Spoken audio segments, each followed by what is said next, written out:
Welcome to MotorMan and RudeDog. I am RudeDog, and of course, Scott Morgan joins me as MotorMan. What's going on, Scott? How are you? Welcome back. Oh, glad to be back, RudeDog. I'm going to tell you here in the eye of the epicenter here in Florida, 15,300 cases were reported yesterday. Not getting me close home to mama up in Michigan, but I'm doing all right. Otherwise, since I have my own little domain here in the man cave of Coral Springs. Well, you're living in the bubble. Of course, the bubble's not going to burst unless your name happens to be on this short list of MLB players who seem to be dropping off like flies, and not necessarily because of COVID testing. It's because of they're afraid of, don't want to have families. I had Dan Vietti of CBS Sports, Major League Baseball, just last week. We were talking about the big names that are dropping out of the Major League Baseball season. And it's kind of interesting to note that a lot of players are still willing to opt out regardless. And I can't say that I can't say that I blame them necessarily for obviously many, many reasons. But when you look at the current situation, it's getting uglier by the day, and players are continually dropping off like flies. And it just kind of makes you wonder, if there isn't enough players, what do? You go after replacements? Do you cancel the season? What is Major League Baseball going to do? Well, right now, let's talk about a couple big-name players. I know Mike Trout's on the fence. David Price has already opted out. So you got that 60-man roster to work with. So yeah, I guess does the strong or the brave survive, really? I mean, who's going to end up? We already know what the season's going to look like anyhow. It's going to be a mirror of what it is. We all talked about the sprint versus marathon. So you just have to go to that 60-player pool, so to speak, like you would, say, during the NBA, the Olympic Games. When you're talking about pro basketball, you have a lot of potential people. Then we'll find out which ones actually survive is really what you've got. I talk to Don Mattingly all the time with the Marlins on our daily calls. And the questions that we have, Rudy, when it comes to baseball are not your typical baseball-related questions. Well, we got to deal with soft tissue, get tested every other day. And if somebody goes down, blah, blah, blah, who's going to be out for 14 days or whatever the quarantine protocols are. So, yeah, you're right. I mean, the numbers are certainly not helping any sports case, much less MLB, because you have more touching of the ball and a lot of the different idiosyncrasies that you have within baseball per se. So, yeah, it's definitely a touchy situation for sure. Well, it's a touch and go because you have a lot of players, and you mentioned Mike Trout, you mentioned David Price, and a lot of guys are basically opting out because, again, these guys have families to contend with. They have families to think of and other people who are around them. I can't fathom even remotely considering, if I was a baseball player, Major League Baseball player, and I thought to myself, you know what, this is what I need to do. This is something that I have to do. Well, if you don't have families or kids, then that's one thing. If you do, this is completely something different. You have to really recognize that and put that over money every single day because people are dying from this. This isn't just your standard run-of-the-mill, well, I have the flu, cough, cough, sniz, sniz. This is people are dying every single day from this. And I would hate to think that someone's going to put themselves in the way in the line of fire, no pun intended, when they're out there in the outfield accepting a ball from someone who maybe had chipped off their head, heaven forbid, get nailed, just like we've seen in Tanaka about a week ago, which seems to be just a mild concussion for him. He seems to be coming back and willing to play really, really soon. But just put yourself in harm's way. I mean, we look at Zimmerman, 35 years old. I don't know how much more he has left in the tank. He's been with the Nationals since 2005. It just kind of makes you wonder, is this something that's really designated? Does he need to play? Does he have to play? If I was him, I probably wouldn't want to play. He doesn't really need to prove anything to anyone other than the fact that he uses common sense for himself and for his family to say, you know what, it is what it is. I think I'm just going to sit this one out. What you have to understand, though, when you're talking about MLB versus the NFL, you got more guaranteed contracts, a lot more longevity. Where don't tell that to an NFL player. They're playing year to year on these basically 1-year contracts. So, yeah, Ryan Zimmerman, the guy that you're talking, probably has a few more choices. Do I do it or do I don't? and you're only talking 60 game season compared to 162. So that how much money are you really going to lose when you base it on a number of games? Where the NFL, these guys have to play. You don't know what's going to happen here. Well, think about the average span of an NFL career between 2.5 to 5 years, unless you're an exceptional. Where an MLB's tenure is far greater than that. Those are very different circumstances, but I understand where you're coming from. Well, I mean, when you look at 60 games, including the playoff situation, what is that going to look like? 60 games prevents all kinds of things from injuries, additional, any type of other anomalies otherwise would come up in a very longer stretch of season. Let's think about the NBA for a second. Their games are over 100 plus, so it just makes you wonder: is the break a viable one? Will we see less injuries? Will players report less problems, less issues, and will there be less cases of COVID showing up within these major sports organizations? I'm going to probably say yes. Why? Because in a 60-game stretch, including the playoffs, which is the most truncated baseball season I think I've probably ever heard of or ever seen in my lifetime. I know you can say that for yourself as well, being in this for over 40 years, but I look at this as being a very unique situation. Could this be taken advantage of in the best way? Because Manfred worked it out with Clark to say, you know what, this is where we're at. How do we do this? Is there going to be incentive money? Are we paying them half for 60 games? There was a lot of work that had gone into creating a new contract for this Major League Baseball season. As far as the Marlins are concerned, you mentioned Don Mattingly. Mm-hmm. Where do the Marlins sit? I mean, you're talking about how they're having meetings every single day, and they're talking about COVID and how to prevent it. Do you believe that the commissioner is making constant calls to clubs and players and organizations as whole and in entire units to say, you know what, this is where we're at. This is what we need to do. I wish you guys the best. Stay safe. If you have any questions, contact your local MLB PA rep and so on and so forth. How is he handling this? Well, Rob Manfred's definitely involved and concerned about the welfare of all of his teams for sure, though there's no question about it. There's a guy that could have canceled the whole year, but it would have looked bad for MLB because of the surface situation about millionaires versus billionaires not playing while everybody's trying to do it. So what Rob Manfred and Tony Clark did is they saved face, to make sure there was a baseball season to worry about the labor thing in 2021. That was he's in communication with them, make sure. Everybody wants to know what the test updates are. They really do. And the way Don Mattingly told me last week was a lot of his players came in better shape during that 90-day hiatus. And don't think that with all these clubs here, the players working out on their own, we call it self-motivation, right? That, if you come in better shape, then what are the probabilities are for injury? Well, they definitely decrease for sure. So, again, baseball, you've got players out there that are in groups, left field, right field, doing whatever they're doing. You can't have more than 5 or 10, 15 people at a time doing certain things in terms of fundamentals and things like that, what they're doing in the weight room. So there's so many different things that are involved in this whole process. Now, I got to tell you one thing the Marlins have going, and I'm sure a lot of clubs do it, but think about the Marlins. They play over at Marlins Park in downtown Miami, but their spring training is out in Jupiter, Florida, so they can shuttle players back and forth up down I-95 so that they're all working out, playing simulated games to keep them fresh. Now, Don said, I don't know what other clubs are doing, but the Tampa Bay Rays can do them in Port Charlotte. And, of course, the Arizona Diamondbacks, they go to Salt River Fields, and they do the same thing. So what are they left to do when you have 60? Maybe have 30 at a time, one place, go to your local college and do it that way.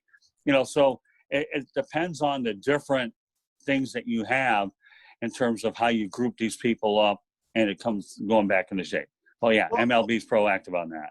Well, what's really interesting, and I just thought of something strange, and maybe they can actually promote this and put the wheels into motion in relation to saying this is the protocol, 6 feet apart, right? So we're maintaining the social distancing standard, and no two players can be anywhere close to being 6 feet apart, 6 feet or greater. And I think greater is probably going to be better. But my question is whether or not there's going to be video associated with recording these guys to ensure culpability on the organization's part to say, you know what, they're practicing social distancing. Here's a video showing them working out 6 feet or greater apart. Do you think that this could help curve and maybe prevent more players who otherwise would have been tested for COVID come back negative? I'm not sure about that. I mean, video is what it is. I mean, the only time, think about when you're on a baseball diamond, the only time that at first base that the runner and first baseman get close to each other is during a play. But you've got 6 feet apart throughout the diamond. You know, you got from first to second and all that. Now, so the first baseman going to be off the bag? I mean, is the first baseman going to be 6 feet off the bag? I mean, is the base runner going to be 6 feet off the bag? How are they going to handle that? Well, there's some things you can't handle. You can't change then bring back Abner Doubleday to figure out COVID-19, because that wasn't the way this game was created with COVID-19 out there. Yes, you see the number 19 jersey, but not COVID-19. Abner Doubleday, where are you when we need you? I don't know. We're going to see. I would like to see something really, really solid and really foundationally taken into account for all this social distancing and all, everything that's being talked about in relation to that. I think we're going to see that. I don't know how they're going to handle that second base runner to start off what is it, the 6th inning or the 9th inning or something to that effect. In extra innings. Yeah, I got to tell you, I did ask Don Mattingly a question that a few of my other guys on other broadcasts, and we'll see if you can get this one right, okay? Is there a perfect game in the extra innings when you put that man on second base? No, absolutely not. No. In his eyes, he said yes. It wasn't the pitcher's fault to begin with. Well, your first line of defense is your pitcher, so that's. Well, I knew you were going to get that. Hey, listen, I had to stew over that for a couple of weeks, and that's when I hit man. And then, if you would have saw the look on Don Mattingly's face when I asked him that question, you want to talk about the ultimate curveball from a reporter to a manager. That was that. And Don said, that's a great question. And then he said, I said yes. I said, you know what? As far as I'm concerned, okay, that works for me, because I don't even think there's anybody else more qualified to give me that answer outside of the manager, other Marlins, let alone the fact that Don Mattingly was a pretty good player in his own right for the New York Yankees. He was a heck of a player. He really was. Yeah, it's not like I'm talking about some guy that, was a halfway decent player. Mattingly posted some good numbers, so he's obviously the base has a lot.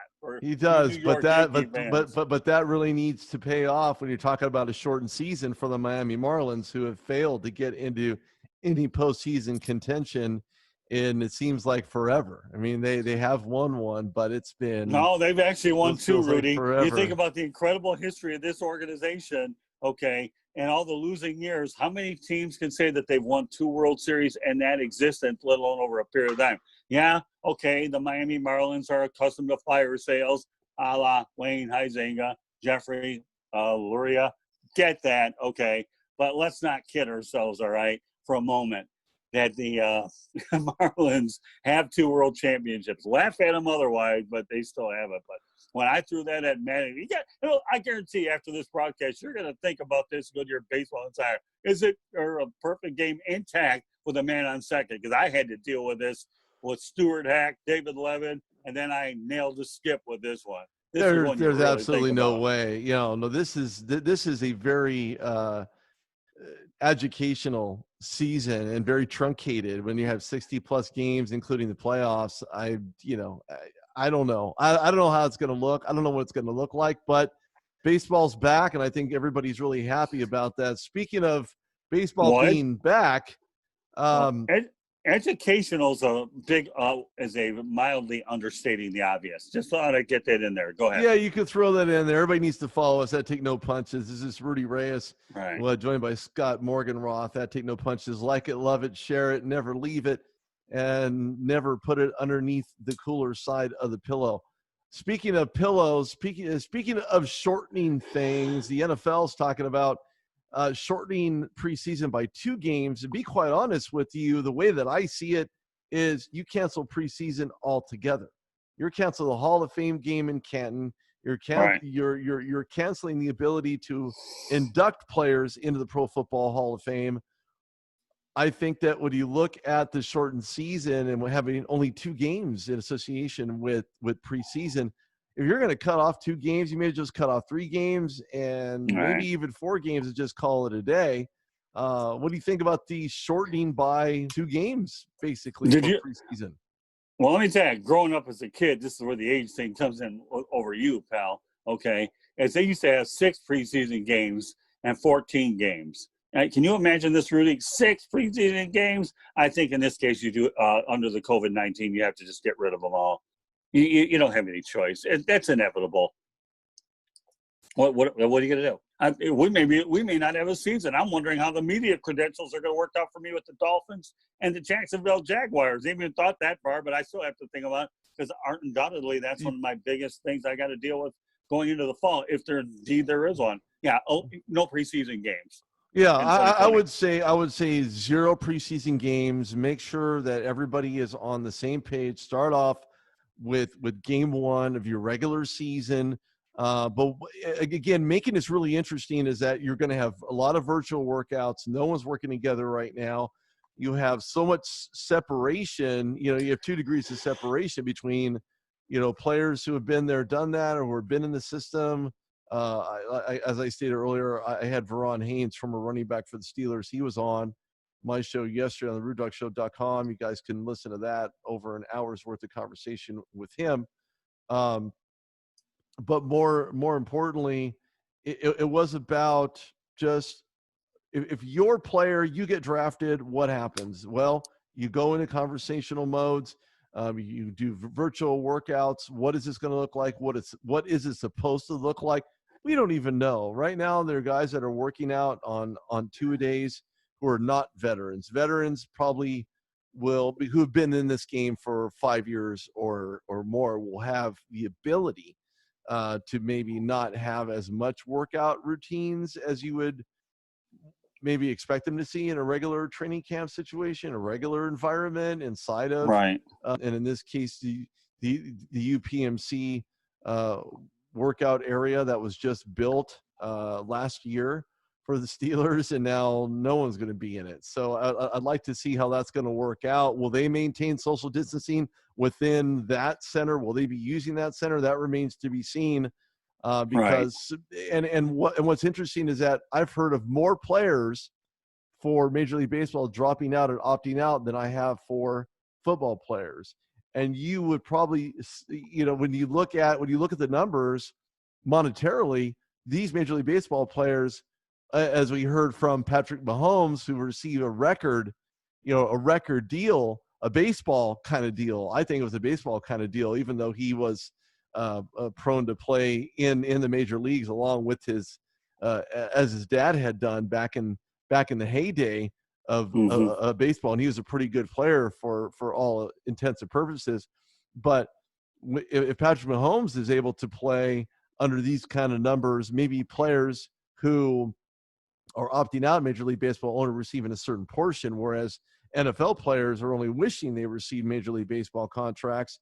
Right. And I think that's the reason why you haven't seen people drop out. You may see players drop out, but right now the NFLPA and the NFL haven't decided how they're going to handle wearing masks on the sidelines. I heard from one person, no. I heard from one person, maybe. I heard from one person, you have to wear one no matter what. So I don't know how they're going to handle this protocol, but safety over money. And if you don't get safety involved in that process, you're not going to have an NFL season. It's not going to exist.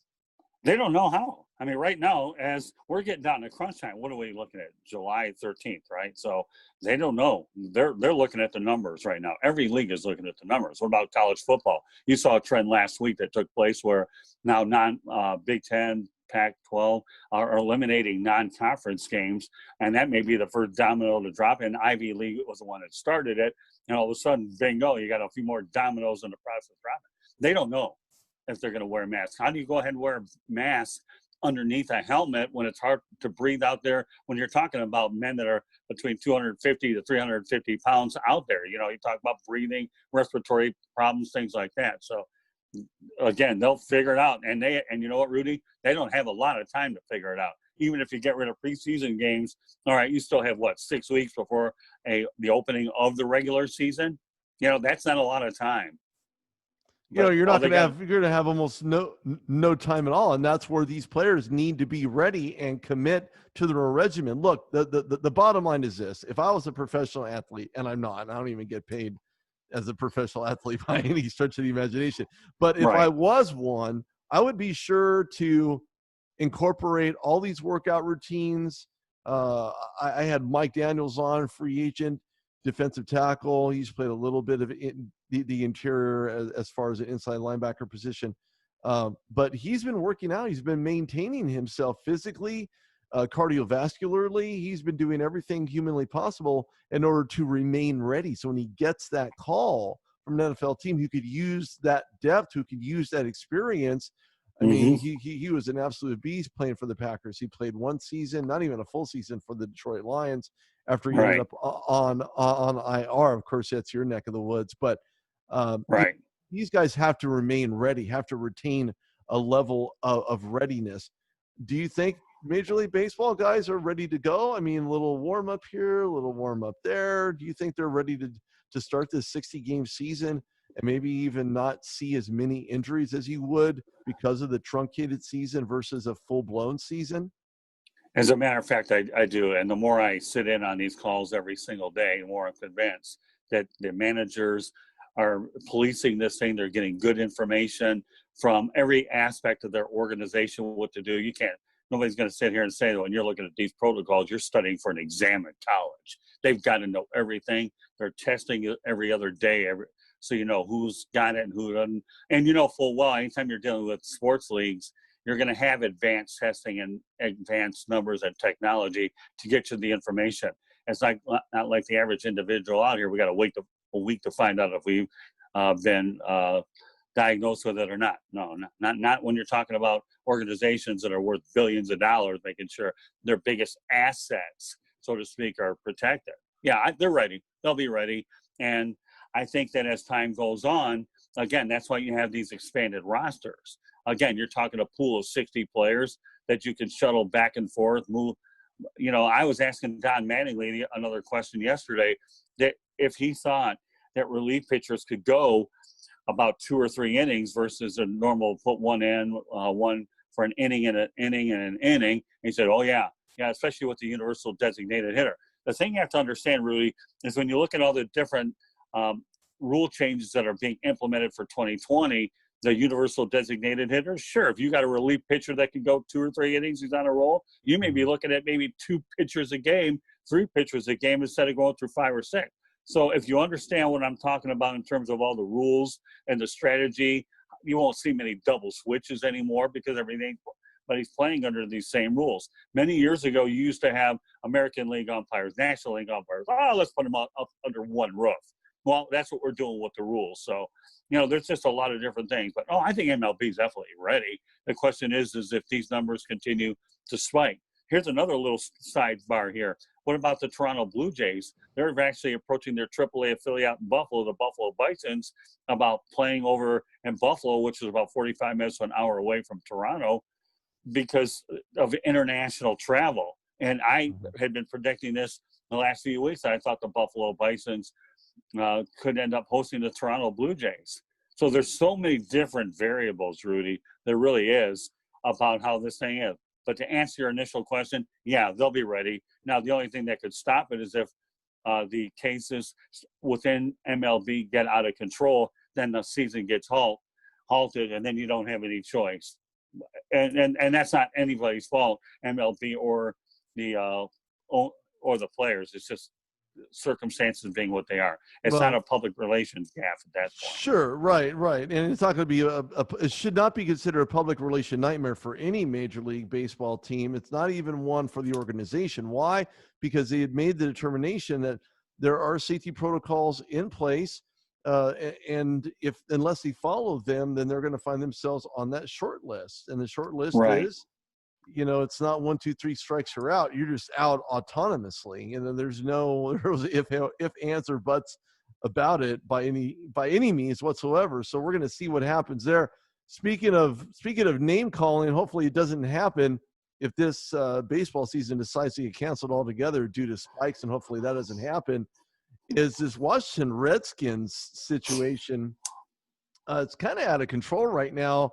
There's been a ton of conversations about changing their names. I'm going to have former quarterback Fred Smoot of the Washington Redskins on my show, on the RudeDog Show, coming up Saturday. And we're going to certainly just dig deep. We're going to probably dig to China on this topic. But there's been a lot of conversation about Red Wolves, and I said Renegades, and that number's not on the list. That name's not on the list, by the by. What's going on? FedEx pulled out. Under Armour's pulling out. What are they going to do? Are they selling this? What's going on is that this name Redskin has been referred to the Native American community for quite some time. I just found out recently that my grandfather may be Choctaw, and Choctaw Indians were the ones that they modeled the name Redskin after. And so I thought that was kind of interesting. I don't find it offensive, but I'm not exactly first year removed from being a Native American by any means. I'm kind of whitewashed, so to speak. But when you're talking about the name Redskins, what's going on? What do they do? And what kind of nicknames do you have that you could put out there that maybe they would be interested in changing their name to? Well, I mean, Washington Warriors has been talked about. Dan Snyder actually trademarked that name, hoping to get an arena football league there, so that one would be in play. Washington Red Tails is one that I've heard being mentioned. Washington Federals, would certainly be appropriate, or the Senators, which used to be a former Major League Baseball team. I don't see that one. Washington Skins, if you wanted to talk about pigskin, but I'm not so sure about that one. And I know Washington Monuments would be symptomatic for what the area is. I don't see that one. So I could see Red Tails and Warriors being the two leading ones of this group. I really do. And now let me go over some other names in the past, okay, for which Indian names are related. You obviously know about the Washington Redskins, right? Mm-hmm. But then the Atlanta Braves said they're not changing theirs. Cleveland Indians are considering doing theirs. And then Chicago Blackhawks has said they're not going to change theirs. And how about the St. John's Redmen many years ago before they ended up changing it to the Red Storm? So when you talk about the word red incorporated in there, Daniel Snyder is going to want to make sure that he gets a name where he doesn't have to change his color scheme and keep a lot of the identity of the franchise color-wise. So when you look at a lot of the different symbolic options, do you go with the easy one where you got Washington Warriors because of an arena football league you were going to do? You're looking for a quick trademark is what you're looking for a name that you considered as a second or third possibility. And now there's no better time to implement it than I think right now. Well, so. I think so as well. And when it comes to the Braves changing their names, they're definitely on the clock for that one. And they need to also figure out what they're going to do as far as their Oh, but they said they're not going to do it, though. They said they're adamant against doing it. And the Chicago Blackhawks are adamant against not doing it. No, I know the Cleveland Indians are kicking the tires about doing it, but not the Braves. I think the Blackhawks are maybe the less obtrusive. If I was the PR guy, if I was the up in arms person, individual in relation to, you have to do a name change. It's got to be done. Well, it doesn't necessarily have to be done. What needs to be done is recognize and let's be perfectly clear on this. Is if it is offensive and is brought up to you that name, the Blackhawks, is offensive, which is clearly not the case, then you're going to have to change that name. Being the Redskins, there were issues before. You had Native Americans who were up in arms in regards to that name, but yet nothing was done about it. Dan Snyder just kind of, stuck away. I mean, heck, the only thing he's going to have left for sponsors is Snyder Hanover. The honey mustard pretzels. And that's the only sponsor he's going to have left unless the name change is going to happen. Of course, that's expected today, in fact, via PR storm. Now, listen to some of these names that have been kind of vetoed only because they've been registered for a trademark. Washington Red Wolves, scratch that one. I know Fred Smoot was looking at that. Tribe, Red Tails, Monuments, Veterans, Renegade Gridiron Football. Now, not just the Renegades. Of course, that was the one that I picked because I think that one seems to work out relatively well. You don't call it Gridiron Football. It's just the Washington Renegades and call it a day. And you can't change the name to Washington Braves professional football team because clearly there's a baseball team also under fire for changing their name. Whether or not they do is a whole nother story. That's up to them, clearly. Red Tails, Freedom Fighters, Warhogs, Radskins. Like, Radskins? Come on, man. Yeah, I'm not that's sure hilarious. Red-tailed Hawks and Potomacs or Potomacs, depends on what side of the river you're from. Yeah, I was waiting for that. This was launched by Raymond Lucci, ultimately out of Santa Rosa, California. These are all service marks, and he has an identification number, serial numbers on all of these. And fairly enough, if you really want to add some fire to this brimstone, he did this on the 4th of July. Wow. So why he would go about this on the 4th of July is another story. I can't explain it. I don't understand it. But what I can understand is, number one, Dan Snyder is under pressure not only to do it, but he wants to build a new stadium on the site of RFK, that stadium, which I've actually been there, and it will be demolished soon. And so, yeah, he wants to get a name team actually back in the D.C. area, and that's the site that I've identified, RFK Stadium. And we all know full well that Dan Snyder being hit in the pocket. There was no threat of the pocketbook situation, okay, but now indeed, okay, he has no choice but to make it, as you just alluded to before. Well, we're gonna find out what that actual name is today, and I guarantee you that they've been brainstorming since this firestorm has actually transpired, since it happened, since now there are things taken into consideration that are just absolutely nuts and insane. We're going to switch over here a little bit, only because they're going to figure out a name one way or another. Well, but he's been working with Ron Rivera closely on that name. So he actually, when he brought on Ron Rivera, I think Ron Rivera is going to do a good job, but Ron Rivera and Snyder have probably been talking around the clock 24/7. So he couldn't have brought in a better coach, Rudy, to have with him, especially, hopefully to turn the franchise around, but turn the image around as well. Well, the image is really part of everything, of every, Coca-Cola, your Pepsis, image is absolutely everything. Not to suggest that none of these players in this sponsorship game nowadays have made errors along the way, because they have.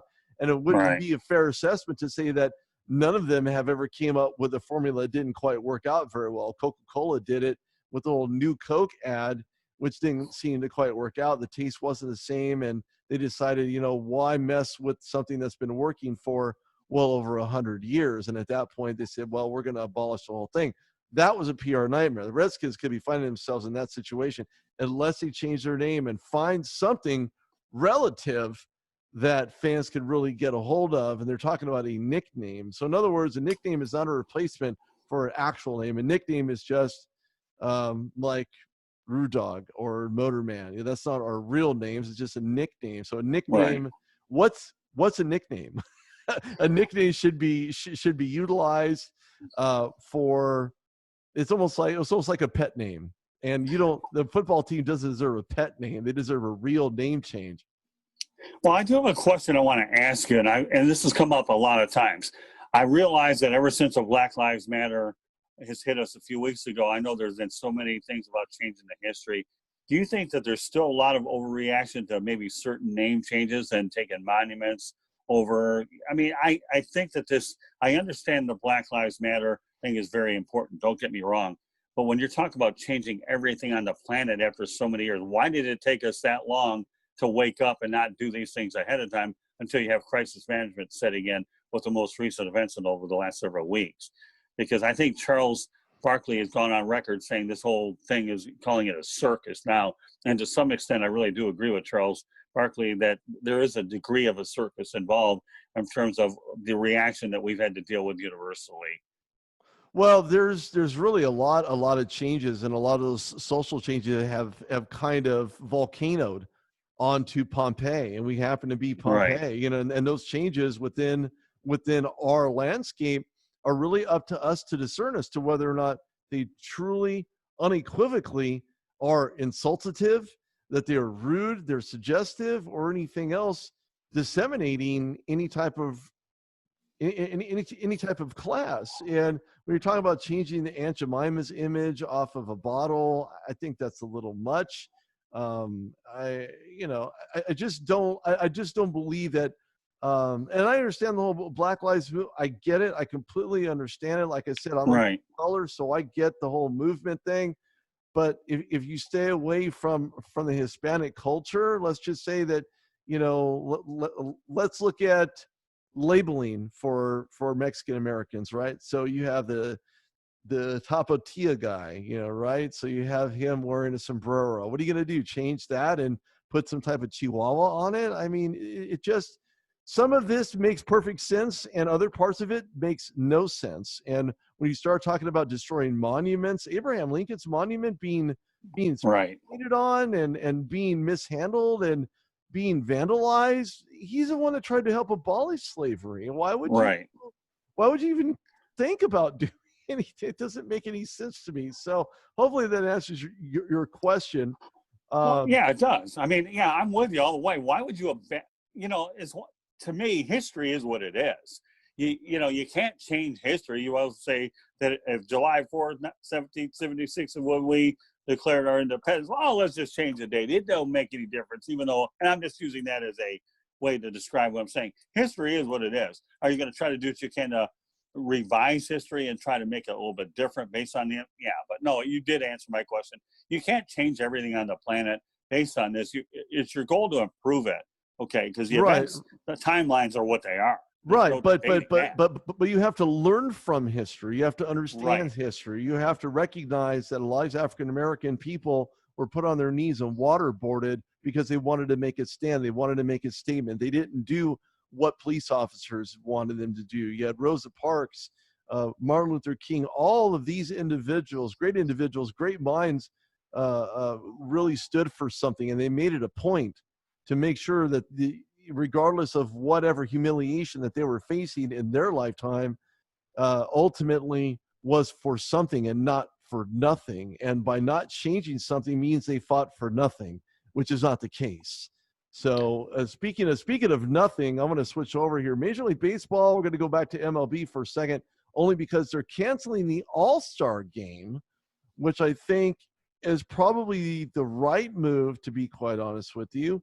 Only for the simple reason that you have thousands and thousands of fans, elbow to elbow, body to body, and it wouldn't be fair to open it up for some and not all, for all those who decide to get tickets. I think it's a right move by Major League Baseball. I think you put a feather in the hat of Manfred in regards to this situation and canceling the All-Star game because of that reason. Well, I mean, the game was headed to Dodger Stadium. Manfred's already said 2022 is going back to Dodger Stadium. They've already put a lot of work into the building to bring it up to 2020 standards. So, yeah, it's a right move. I mean, Major League Baseball, outside of that, a PR debacle about who's going to get on, things have smoothed over quietly to focus on baseball. It was definitely the right call. How do you determine an All-Star game after 60 games? Yeah, with the NFL, got 16 games, have an All-Star game. You can't do that in 2020. No way. I mean, think about the numbers there. How many 400 hitters we're going to have in 2020? I mean, but that will have no bearings on Ted Williams. But so who's an all-star in 2020 after 60 games? We're going to be. You're probably not going to have one. There's not going to be one. You're going to have all these guys, unless you have someone throwing smoke on the mound every single game, and he plays for one clubhouse, and it's just not going to happen. I just don't see that as an actual reality setting in. But this is Rudy Reyes with Scott Morganroth.